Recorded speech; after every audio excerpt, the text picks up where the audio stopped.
Magandang araw, Kuya Kalbo ulit. Yan, Kuya Kalbo Kitchen. So, dito tayo sa aming munting kusina. Ngayon, tuturuan ko kayo paano magluto ng pandesal na pwedeng pang negosyo. Ito yung soft and fluffy pandesal. Yan, masarap na pandesal to. Ang pandesal ko dito kahit 3 days, hindi yan tumitigas. So ito, yan. Make sure na malinis lahat ng gagamitin natin kasi pagkain ito, so iwasan natin yung food contamination kasi lalo na pagka negosyo ganito yung mga restaurant, so napaka-higpit kasi isang mali lang natin dyan pwede masarado yung ating hanap buhay, pwede tayong mawala ng hanap buhay. So ito yung mga ingredients, siyempre napaka-simple. Harina, gamit ko all purpose. Yung number 1. 8 cups. Okay. Asukal. White sugar. 1 and 1/2 cup. 2 perasong large egg. Okay. Butter. 75 grams. Ayan. Fresh milk. So hindi ako nagamit dito ng yung tubig pa, fresh milk. Instant yeast. Konting asin, gagamit tayo ng asin. Gagamit din tayo ng yung pampalambot natin, yung pinaka-sikreto natin, tangsong. Tangsong. At yun, yung gatas, yung fresh milk, lukewarm. So napaka-importante niyan. Hindi siya sobrang init, warm lang kasi pagka sobrang init, mamamatay yung ating yeast. Hindi siya alsa. So dito, lagay lang tayo ng konting asukal. Ano lang, 1 teaspoon lang. 1 teaspoon. Yan. So ito yung parsahin muna natin yung ating instant yeast kasi baka mamaya imalsa. So, lagay lang natin yan, gatas, yung lukewarm na fresh milk. So lagay lang natin ito 5 teaspoon. Okay, 1, 2, 3, 5. Okay, 5 teaspoon. Haluin na natin saglit. Kunting halo lang naman. Napakadali lang pong gumawa ng pandesal. Pwedeng pagkakitaan, magandang hanap buhay ito. Yan. Pwedeng sideline sa bahay, pwede. Yan. Pwede rin pang personal para fresh na fresh ang pandesal nyo. So yan, 5 minutes. Kaya lang nating malsa, bumula. Okay. 1 cup yung milk na nilagay ko dyan, ha? 1 cup na milk, 1 teaspoon ng white sugar, and 5 teaspoon ng instant yeast. Yan. Next, ito, tangsong. Tangsong pala, gawa po ito sa harina, asukal, tapos ginawa lang natin para siyang Okay. So, andito, 2 tablespoon ng asukal, tapos 1 cup ng all-purpose flour, 4 cup ng water. Tapos lulutuin lang natin siya na para maging lugaw. Mix lang natin yung 2 itlog dito.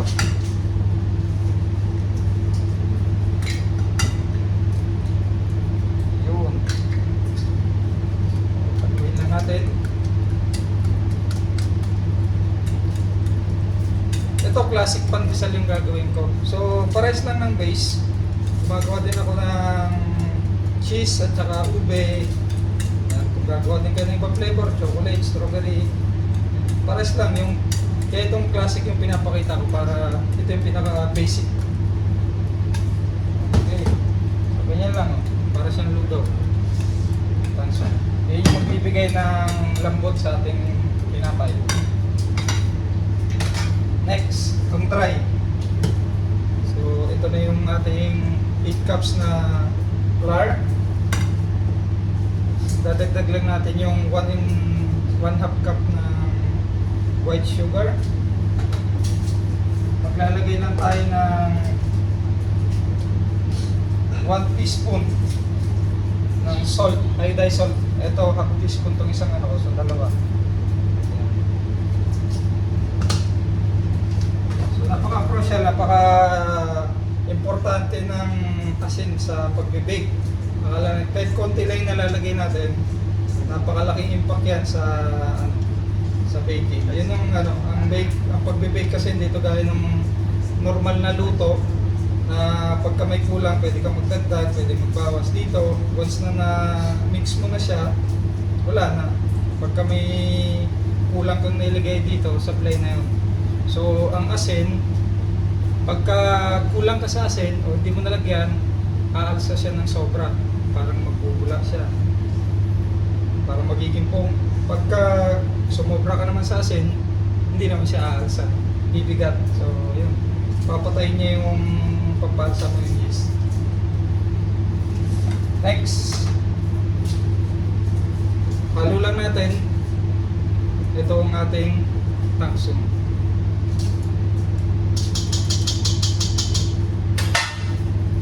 Ano lang yan, 1 cup, equivalent ng 1 cup. 1 cup plus yung dalawang itlog. Okay. Dapat malinis para yung kakain syempre. So dito, so diba naglagay na tayo dito sa ating yeast ng 1 cup ng milk. Ayan o, kita nyo umaalsa na siya o, yung gula. So ibig sabihin buhay yung ating instant yeast. Kasi minsan may na-encounter ako na ibang brand yan, wala, patay, so hindi malsa. So kaya ang ginagawa ko, hindi ko dinidiretso yung body. Pwede naman, diretso nyo dito kung tiwala talaga kayo sa gamit nyo, confident naman kayong okay, so diretso nyo. So ito, next, lagay lang natin to. Ito, makakagawa to ng 80 pieces na pandesal na 40 grams ang isang dough. So malaki yun.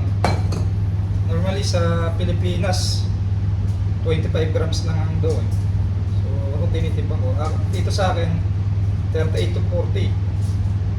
Malalaki. Yan. So ngayon,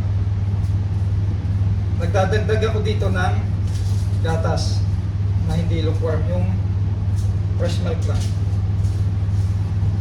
So dadagdagan natin ang half cup. Or depende kayo, pwede na kayo mag-adjust, pwede nyo mag-practice. Depende sa lambot na gusto nyo sa kalalabasan ninyong pandesal. So minsan, hindi na ako nagsusukat kasi lagi na akong gumagawa na ito, kaya ano na. Pagka lagi nyo nang ginagawa, ano na yan, mga familiar nyo na yan.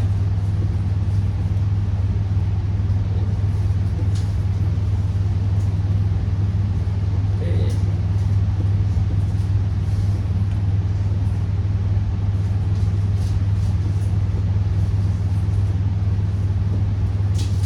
So kung wala kayong dough mixer, pwede namang manual, kaya lang medyo medyo matagal-tagal.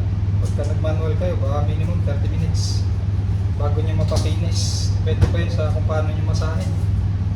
So ako, ito ginagamit ko. Ito, nag-online selling pa lang ako. Gamit ko na yan. Hanggang ngayon, nandito pa rin. Gamit ko na sa restaurant. Okay. So ito, ano mo lang ng mga 5 minutes para magano yung liquid at saka yung ating powder. May ma-absorb ng powder yung liquid. Dahil dito bawal sa baladiya, may ikot ang baladiya, so bawal magtakip ng tela. Iwasan yung physical contamination ng tela.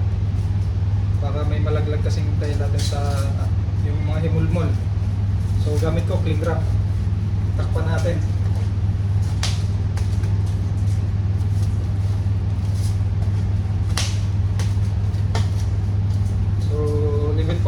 minutes para ma-absorb ng ating powder ang liquid. And then yung butter natin, so butter, soft butter. Hindi siya yung matigas, hindi rin melted. Yung malambot lang. Yan. Yan. Okay. Balikan natin na 5 minutes yun. Ayun, welcome back after 5 minutes. So yung 5 minuto, ginawa ko naglinis. So tinanggal natin ibang mga ginamit natin. Ito na.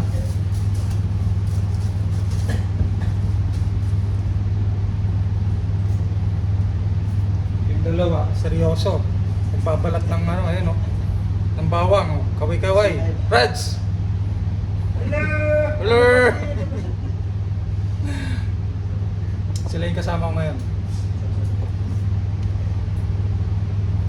So ayan, una gagamitin natin pagka mixer, itong una gagamitin natin. Ayan. Okay. Ito yung pagkabasa pa. Pagka nabuo na yung dough, ito na yung susunod. So mabilis lang yan. Mga ano lang yan.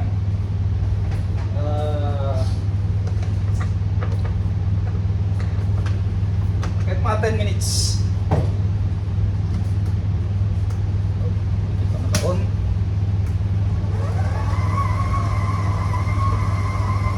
Makadali. Pwede nyo gawin sa ano, sa bahay. Para ano, kayo mismo yung magluluto ng pandesal nyo. Hindi lang pandesal. Pwede rin itong parang yung monay, huwag nyo lalagyan ng breadcrumbs. Okay? So yun, kailangan pala natin ng breadcrumbs kasi pandesal nyo. Ayan, breadcrumbs. So mga 5 minutes na ikot niyan, pwede na natin dagdag yung ating soft butter. Yung 75 grams. Lagyan natin. Ano lang, bandaan lang, di biglaan.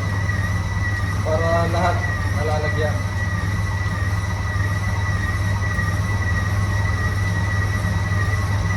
Ito, after 10 minutes, papalitan natin. Balikan natin ang mixer nito. Balikan natin ang after 10 minutes. So, welcome back. After 10 minutes, papalitan na natin. Ganyan lang kasimple. So, kung manual yung minamasa, nasa ano, kailangan nyo lang makuha yung tamang kinis ng dough. So ito, papalitan natin. Kasi dito bawal lang hindi naka-gloves. Napagkahigpit dito sa higpit ng baladiya, yung health dito ng sa Qatar. So sa atin walang problema. Ang Pilipinas kayo pang personal, hindi nyo na kailangan mag-gloves. Hugas lang kayo ng kamay. So lagay tayo ng oil para hindi dumikit. Kita yung texture. So iba to sa ano doon sa traditional na pandesal na ano. Kasi yung traditional na pandesal pag mainit malambot, pero after few hours pag lumamig na wala na, para ng bato. So ito kahit malamig na, kahit 3 days pa yan, ganun pa rin yung lambot niya. Hindi nagbabago. Lalo na pagkabagong luto, talagang napaka soft and fluffy. Yan. Yung spatula, lagyan na natin yung oil. Ting oil lang. So kung wala kayong butter, pwede namang ano, gamit kayo ng vegetable oil. Yung mga parang shortening oil. Yung pagka nalamigan, tumitigas. Pwede yun. So palitan natin. So ito another sa akin 10 to 20 minutes, depende dun sa ano, kung makinis na.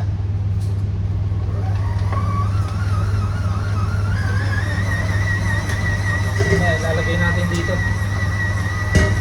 So, syempre, lalagyan natin ng oil para hindi siya dumikit pagka pinapalisan natin. Kailan natin ng konting oil.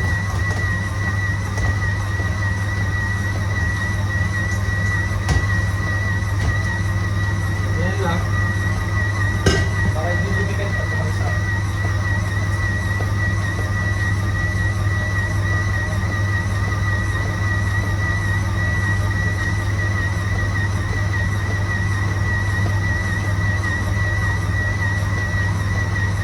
Ayun, balikan ulit natin after 15 minutes. Welcome back. Ayan, 15 minutes. Lumipas. Tulog muna tayo ng bagong gloves.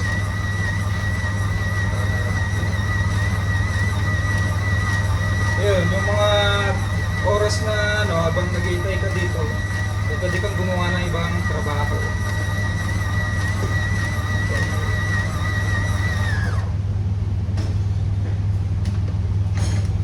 So yun ang kagandahan pagka meron kayong two mixer, ano lang yan, 25 minutes, okay na.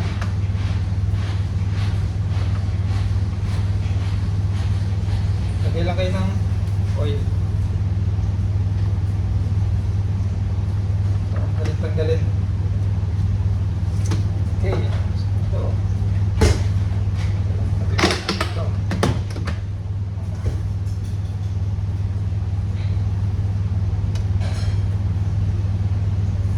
Walang kahirap-hirap, hindi tayo magmamanual.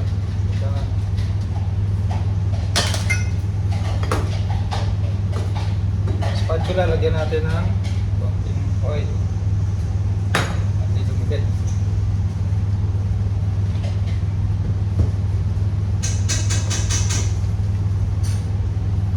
Ito, makagawa na to ng 80 peraso, pero kung kagaya sa size ng sa Pilipinas, makagawa ka siguro mga 120 nito peraso.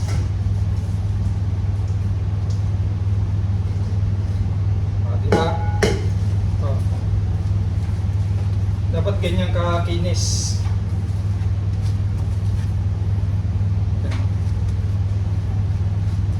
So, gawin lang natin parang siopaw. Yan, di ba? Makinis. Parang yung ulo ko lang, oh. Diba? Kinis. Parang ulo lang ni Kuya Kalbo yan.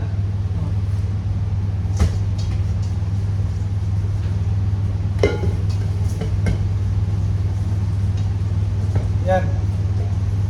So ito, palasahin lang natin.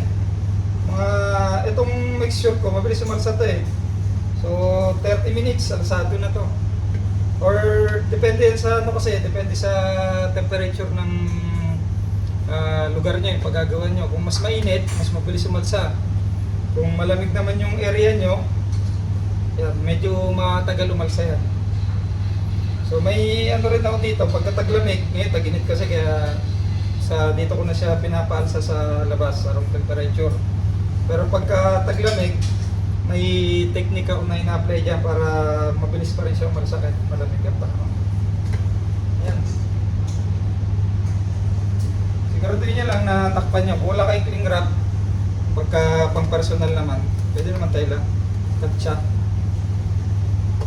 So takpan nyo kasi kapag na-expose siya sa hangin, nahanginan, magda-dry, hindi yan naalsa or matagal siyang malsa.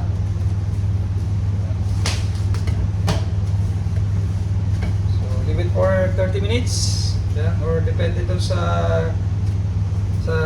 temperature ng area nyo kung gaano siya katagal. Basta mag-double yung size na ito, tadyain nyo na lang. Pag nag-double na yung size, pwede na natin siyang i-cut.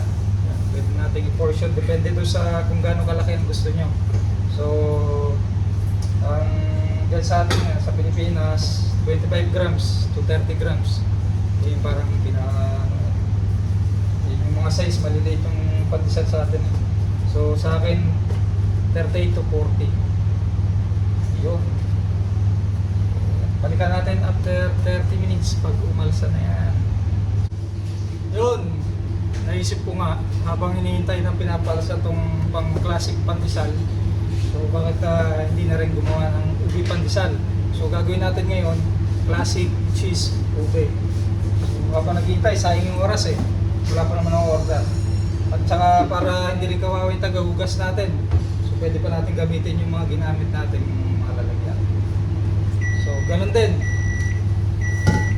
Same lang ng same procedure ng classic. So lukewarm, yan. Minicro ko lang 1 minute. Yung 1 cup ng fresh milk. Okay? So ito, naglagay na ako dito ng asukal na 1 teaspoon. Lagay lang natin yan.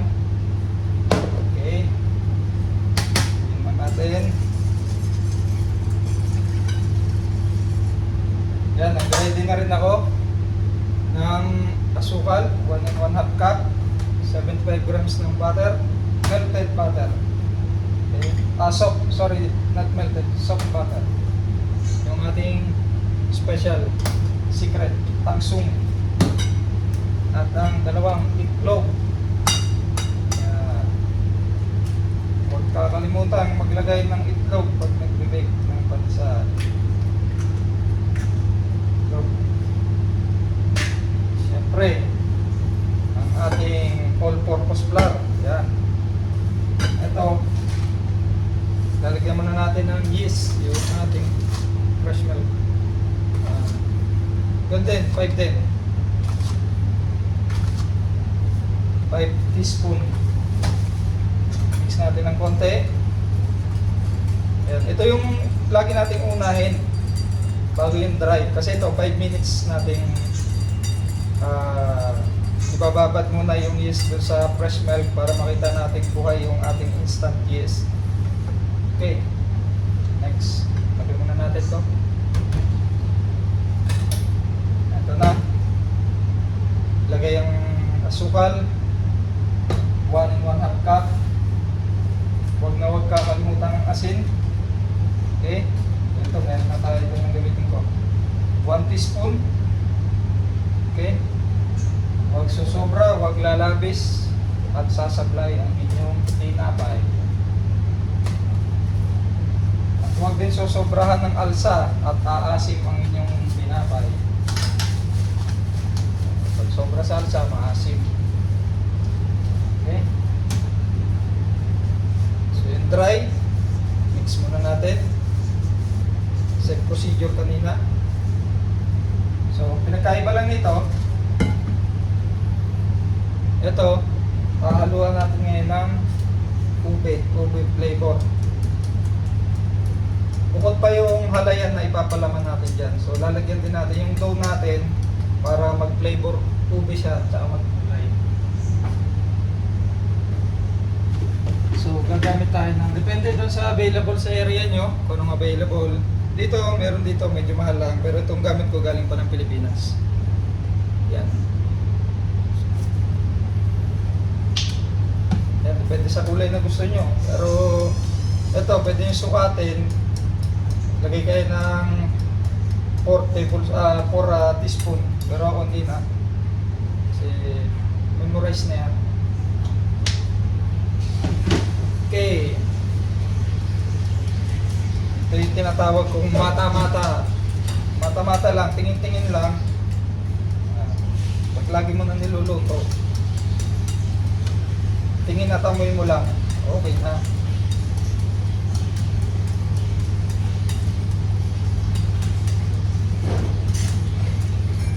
Okay.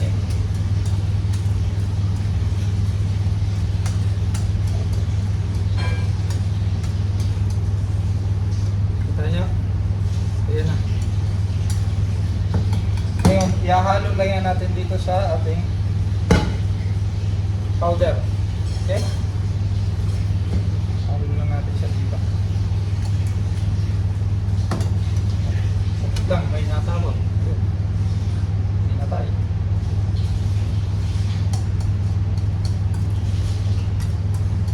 So ito, lagay lang natin dito sa ating dry.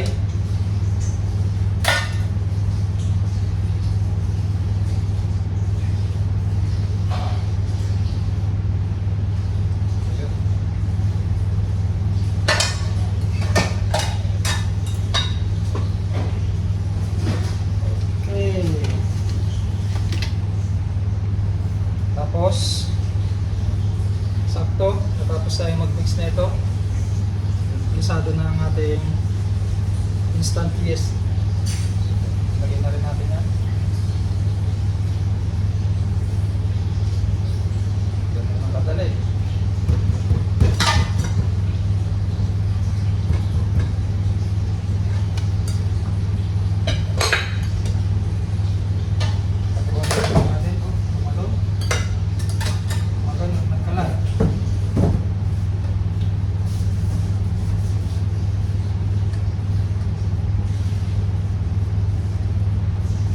Ganun din, same procedure. So ang bago lang dito,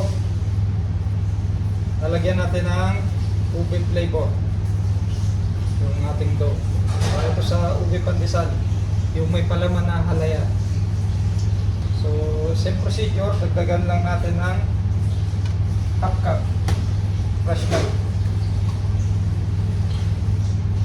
para makuha natin yung kanyang lambot.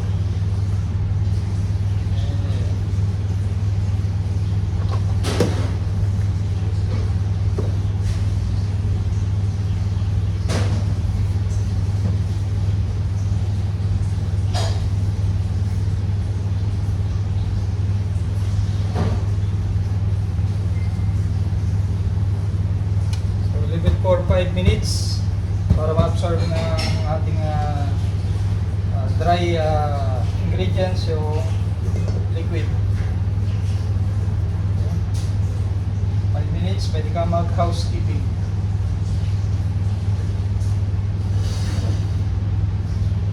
Huwag kakalimutan takpan, ha.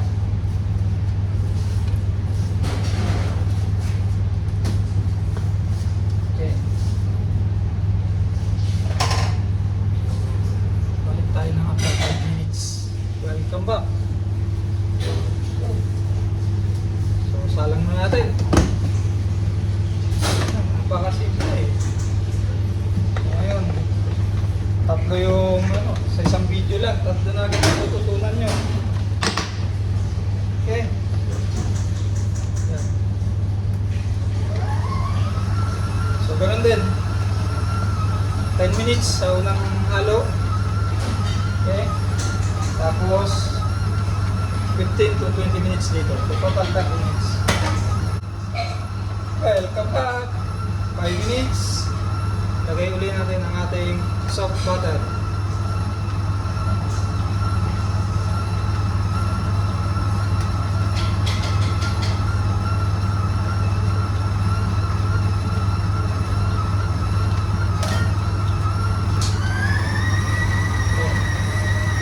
Another 5 minutes bago natin palitan yung mixer. Yo, welcome back. Kuya Kalbo. After 10 minutes, papalit na tayo. Kita nyo yung kulay, ubing-ube. Lalagay tayo ng oil sa gloves para hindi lumigit. Yung sinabi ko, pagka walang mixer, pwede naman manual.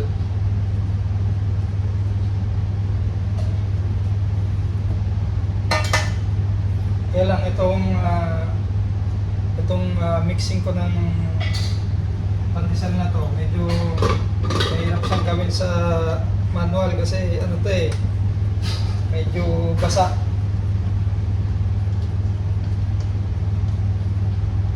Pag nag-manual kayo, hindi nyo talaga makukuha yung perfect na ano na ito, yung itong sa recipe ko kasi mahirap siyang gawin ng manual. Medyo ano ng konti, siguro medyo dense ng konti. Hindi naman siya matigas pero hindi rin kasing lambot na ito.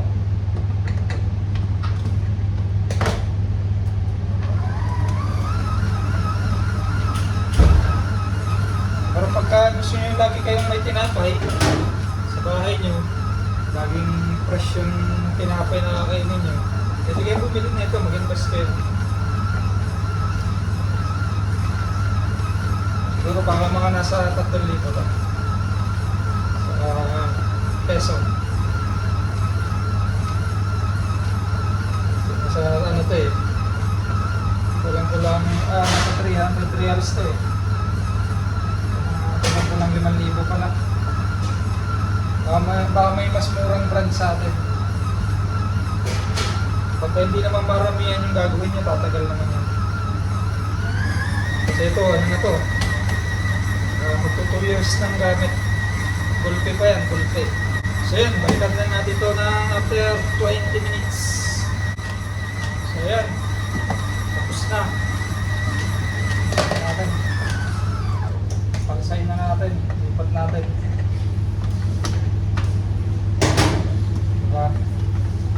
Ayos yung ano, ginawa ko kaysa hintayin ko ng matapos umalsa yung pang classic pandesal. Nakagawa pa tayo ng ube.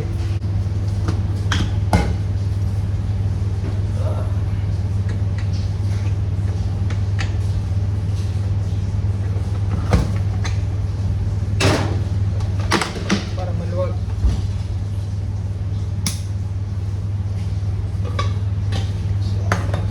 Oil.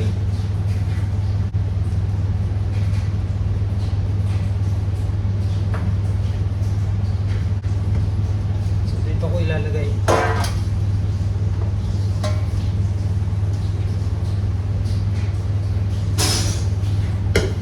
Okay.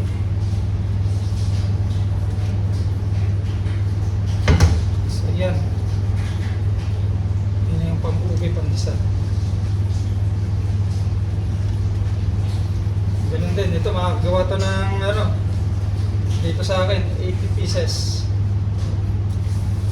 Pag yan sa Pinas, mga 120 pieces na pandesal to.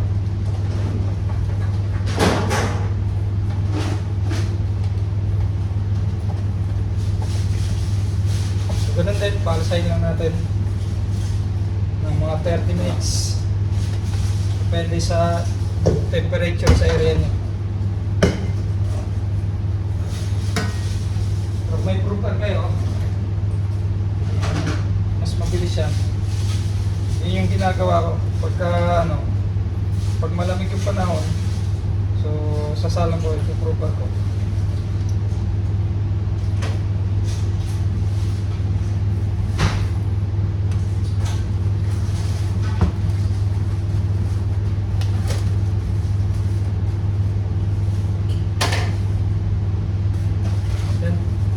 Hintayin lang natin yung umalsa, magdoble. Okay? So, naready ko na yung timbangan. Yan, ganda ang timbangan ko. Kulay pink. Salamat kay Sister April. Bigay na ito. Ngayon, nagsisimula pala ako. Online pala. Kasi dati yung pandesal ko, walang timbang-timbang. Kaya iba, magkakaiba yung laki. So, palit muna tayo ng gloves. Hugas mo ng kamay. So, yan. Napakagastos sa gloves dito. Napunit pa.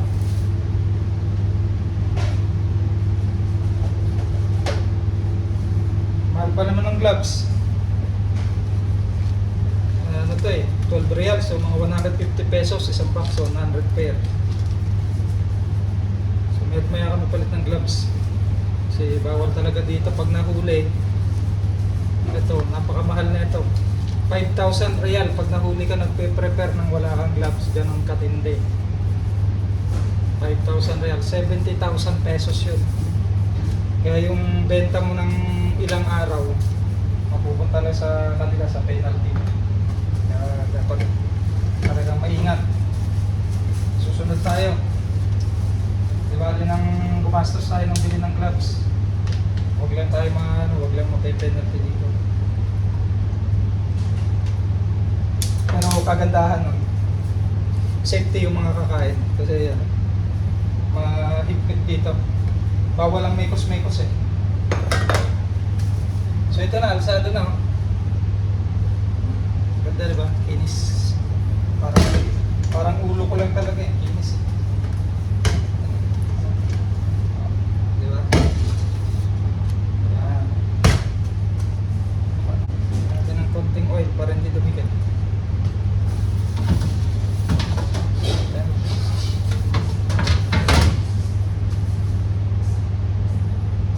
So 30 to 40 grams ginagawa ko. So ito, hatiin ko to, gagawin kong classic at saka cheese pandesal. Yan lang. Kaya siya kalambot.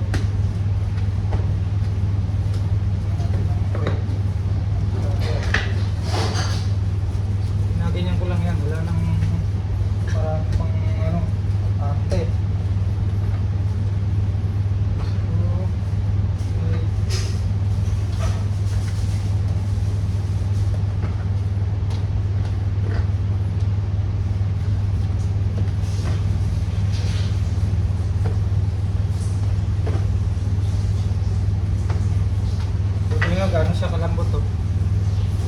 Yung kalambot yung mundo. Diba? Yan, kakat ko muna ito kasi medyo mababa to, ilang minuto rin. Tapos balikan tayo. So yan, natapos ng ikat. Hinati ko na. So ito yung gagawin natin cheese. 40 pieces, pang 5 order.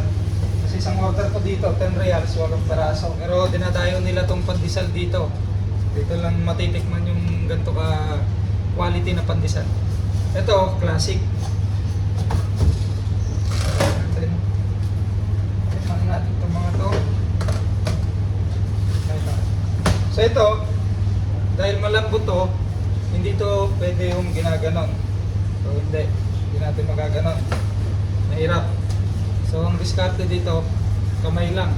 Ganyan lang. Mabilis lang yan. Ganyan. Pag sanay na kayo, sa una medyo mahirap. Pero pagka sanay na kayo, mabilis na yan. Yan. So igagano lang muna lahat. Tapos may pangalawa pa yan. Una lang yan. Bilog man natin. Parang tanggalin lang natin yung mga hangin-hangin, yung mga bubbles para maganda yung alsa niya. Tsaka hindi siya magbulak. Parang gano'n. Yan. Ganyan ang kabilis. Diba? Pag sanay na kayo, mabilis lang itong gawin. So, ayan. Kita nyo naman yung lambot ng dough.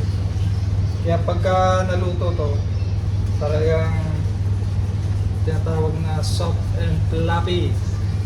Tumatagal kahit 5 araw. Pero advice ko sa mga customer ko, 3 days lang. Kasi pagka umabot ng 5 days, baka mamaya mapaanis eh, mahirap na. So quality pa rin. So tuloy-tuloy ko lang to, gagawin ko lang lahat ng ganito bago papalamanan ng cheese. Okay? Yan, tapat. Ayan. So mga 5 minutes kung ginawa 80 pieces. Okay?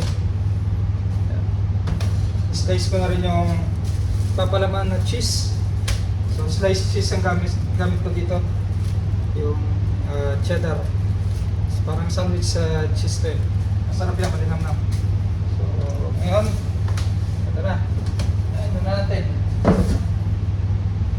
Lalagyan natin ng breadcrumbs.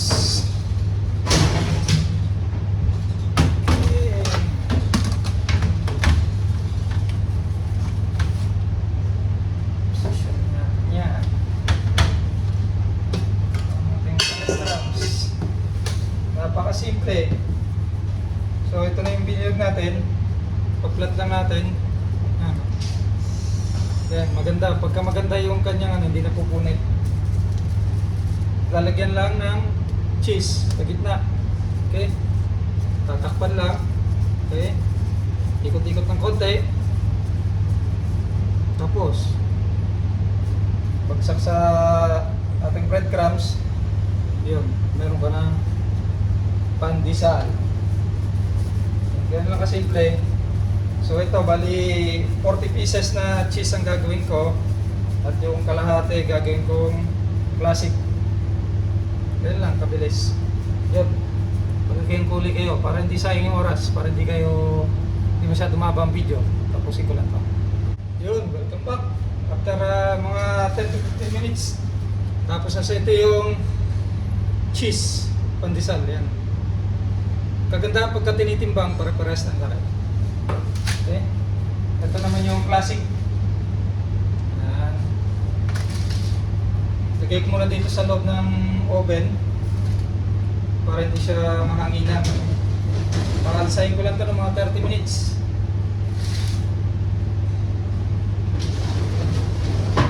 Okay. Balikan lang natin yan after 30 minutes. Yun, tuloy natin to. Yung ube naman. Aksado na.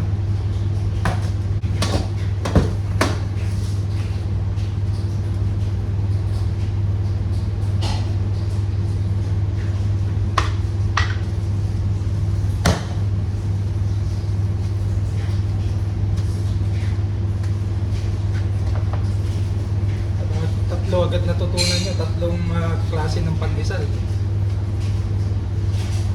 Pagka maganda yung pagkakahalo at saka sa hindi yan napuputol-putol.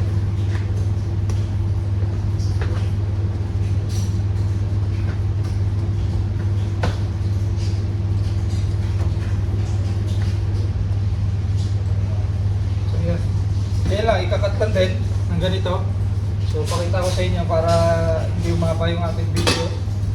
So ganun din. Ganun nyo lang muna. Pagka natapos yung cut lahat yan, so nakaganyan na siya, makakapagpahinga muna siya ng konti. Pagkatapos, example lang, napahinga na siya, pa-flat nyo lang ng ganun. Yan. Lalagyan nyo lang to. Napalaman lang kayo ng isang spoon lang. Depende, pagka pambenta, tama na isang teaspoon. Pero pagka pangkain, alam kayo kung may kayo sa alaya. So yan. Parang mo lang yan. Tatakpan. Okay. Ang kadali. Oh. Pagka maganda yung pagkakamasa ng inyong dough, hindi yan puputok, hindi siya mabubutas. So yan na. Bubipantisan na kayo. Breadcrumbs.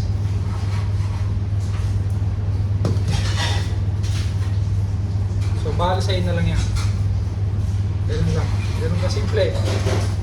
Okay. So tuloy ko muna ito lahat. Yan. Para di sayang yung oras. So yan. Tapos ko ng ikat. So papalamanan ko na lang yan. Tsaka breadcrumbs. At yung ating cheese and classic, masado na siya. Pakita ko sa inyo. Pwede na natin siyang tutuin. Ayan, kung makikita nyo. Ang ganda ng alasan niya. 30 minutes lang yan. Ayan. 30 minutes na palsa lang yan. Ganyan agad siya kaganda. So ito yung classic. Sa ilalim yung ito yung cheese. Tignan yung gano'n ka siya kaganda. Hindi pa niluluto yan, pero ang itsura niya napaka soft and fluffy. So lulutuin na natin yan. So ito, set ko lang 200 degrees Celsius. Depende yan sa oven na gagamitin nyo, kaya kailangan gagamayin nyo rin yung oven na gagamitin nyo. Kasi yung dating oven na ginagamit ko, hanggang 180 lang ako degrees Celsius. Pero dito, malaki yung distansya. So 200. Tapos up and down ang apoy niya. So kailangan taas at baba gumagana. So una. Yan. So ang timer, ang unang ano ko diyan is 10 minutes. 10 minutes. Then after 10 minutes, pagpapalitin ko tong dalawa. Then another 10 minutes. Then after nung second na 10 minutes, lilipat ko na itong ating ano ng ating apoy sa taas for about 2 to 3 minutes lang para medyo mag golden brown o konting tostado yung ibabaw ng ating tinapay. So yan. So pwede na nating i-on. So, yan. 'Di ba? Tingnan niyo, hindi pa naluluto yan. Ang ganda na ng quality. Looks good. Yan. Napaka ano. Ayan. Ang kagandahan nitong dough ko, kahit alsado na siya, kahit hawakan mo yan, hindi yan babagsak. Sa iba, pag nasagi, wala na, babagsak. So itong pandesal ko, hindi. Kahit ilipat mo pa ng lalagyan yan, hindi yan babagsak. Hindi magbabago yung alsa niya.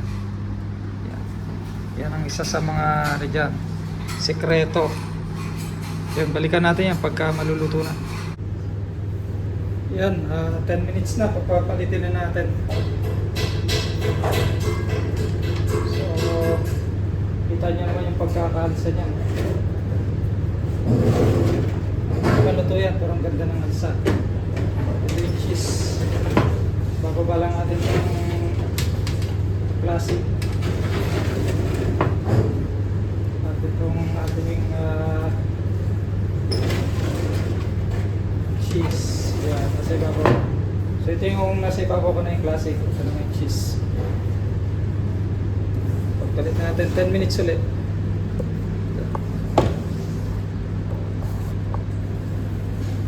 Kita nyo naman yung ganda ng alsa nyo. Napaka soft and fluffy.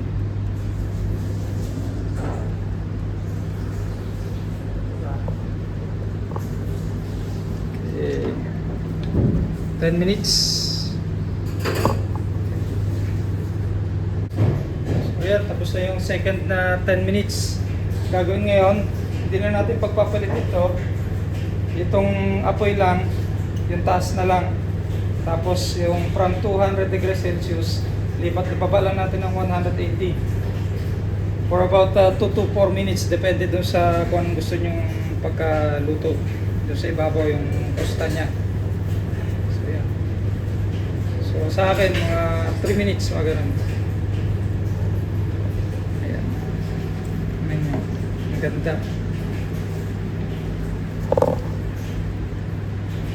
So mga 3 minutes, luto na yan.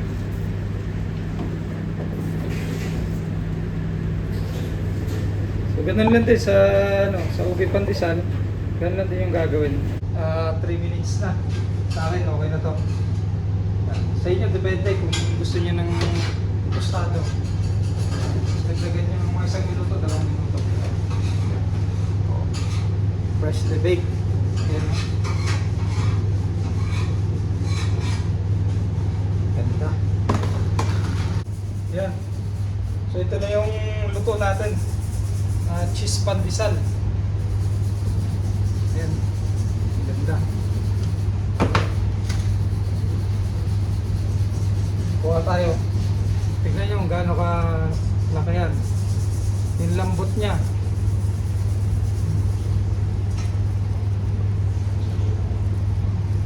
Usok-usok pa. Ayan. Cheese, di ba? Ganda. Cheese pandesal, napakalambot.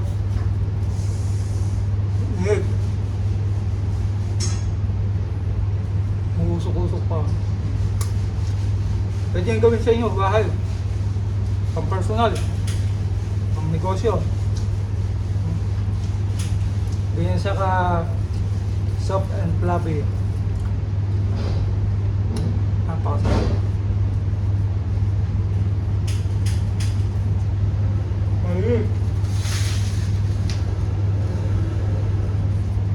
Oo. Kung open, ganun din.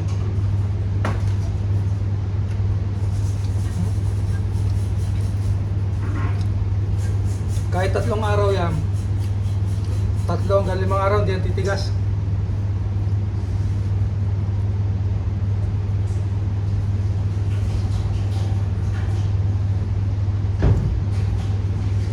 Yung kagat ko. Ano dito?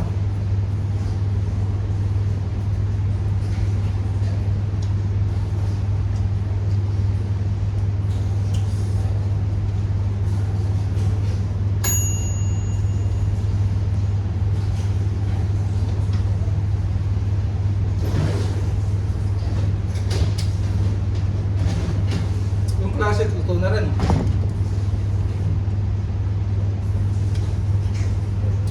Classic na sila.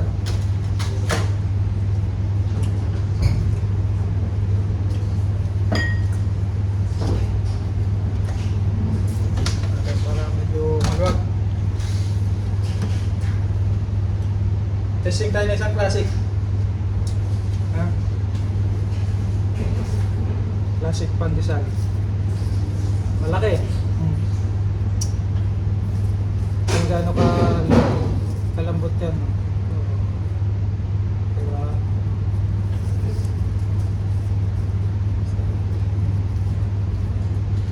Malambot siya pero hindi puro hangin. Ang loob. Sarap. Fresh na fresh, no? Ganda ng kanyang pagkagawa. Kahit wala nang palaman to, yung classic. Pop. So, yun lang. Ayan, mainit eh. Ayan. Yung ube, ganun na din ang ano niya. Ganun lang din ang pagluluto ng ube. Yan, pawisan nga ako. Nangingintab na eh, parang daw kanina eh. Kaya sana may natutunan kayo. Step by step yan. Sana natapos yung video na to. Para makuha nyo rin yung ganito kagandang pandesal. Yan. So, pwede nyo i-subscribe yung channel ko. I-like nyo rin yung mga videos. Kung pwede, gusto nyo i-share nyo na rin. Yan. Para maraming matuto. Maraming magkaroon ng hanap buhay, extra income. O personal na pangkain. Yan. Mga mahilig mag-bake yan. Mga nanay. Mga tatay. Yan. Mga gusto magnegosyo. At mga kabataan na willing mag-business. Napakaganda ng kita dito. Pandesal. Itong mga pandesal na to, mabilis ma-sold out yan. Dami nag-aabang dyan. Kasi laging freshly baked, masarap, quality. Kahit 3 to 5 days, hindi tumitigas. Yan. So, ayoko yung pagdamot yung knowledge. Ito, personal recipe ko to. So, gusto ko i-share din. At meron ding iba is magkaroon ng additional income. Yun lang, God bless. Kuya Calvo Kitchen. Yes. God bless. Sa susunod na video, marami pa kayong matutunan. Marami pa ako ituturo sa inyo mga ibang mga menu ko, ibang recipe. Yun lang. Babu sa mga kalbo.